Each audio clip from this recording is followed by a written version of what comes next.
বেগুনি হবে দোকানের মতো মুচমুচে, থাকবেও অনেকক্ষণ মুচমুচে। তার জন্য পুরো টিপস ভালোভাবে ফলো করতে হবে। এখানে আমি পাতলা পাতলা করে বেগুন কেটে নিয়েছি, নিয়ে নুন লবণ জলে ডুবিয়ে রেখেছি।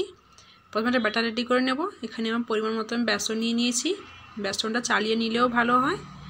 বেসন নিয়ে এবারে আমি যেটা ইম্পর্ট্যান্ট সেটা হচ্ছে চালের গুঁড়ো। চালের গুঁড়োটা কিন্তু অল্প নিতে হবে, বেশি নেওয়া যাবে না। চালের গুঁড়োটা নেওয়ার পরে এবারে দিয়ে দেব কালো জিরে। এখানে সাদা জিরেও নেওয়া যেতে পারে। কালো জিরে নেওয়ার পরে এবার দেব পরিমাণ মতো লবণ। যতটা বেসন নেব তার সেরকম প্রয়োজন অনুযায়ী আমি লবণটা নেব। এরপরে দিয়ে দেব হলদি পাউডার আর লঙ্কা পাউডার আর অল্প চিমটে খাওয়া সোডা দিয়ে আমি অল্প অল্প জল দিয়ে ব্যাটার রেডি করে নেব। তখন আমি তেলটা বসিয়ে দেব কড়াইতে। তেলটা দিয়ে দেব, সাদা তেলটা এখানে আমি ইউজ করছি। তেলটা গরম হতে হতে ততক্ষণে আমি দেখো ব্যাটারটা এইভাবে রেডি করে নিয়েছি। বেশি পাতলাও নয়, বেশি মোটাও নয়, এইভাবে আমি রেডি করে নিয়েছি ব্যাটারটা। এরপর দেখো তেলও গরম হয়ে এসছে।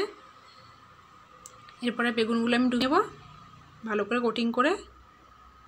এবার আমি তেল গরম হয়ে গেলে তারপরে কড়াইতে ফ্রাই করে নেব। ভালো একটু লাগিয়ে নিতে হবে, কোথাও বাকি রাখা চলবে না।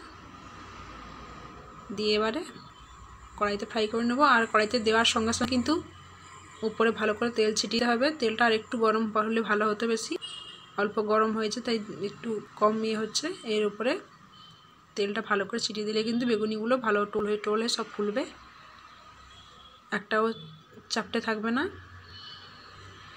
এইভাবে সবগুলো করে নেব। এই দেখো উল্টে পাল্টে এইভাবে ফ্রাই করে নিয়ে দেখো বেগুন কত সুন্দর ফুলেছে। সবগুলো ফ্রাই হয়ে গেলে উপরে বিট লবণ ছড়িয়ে দিলেই রেডি।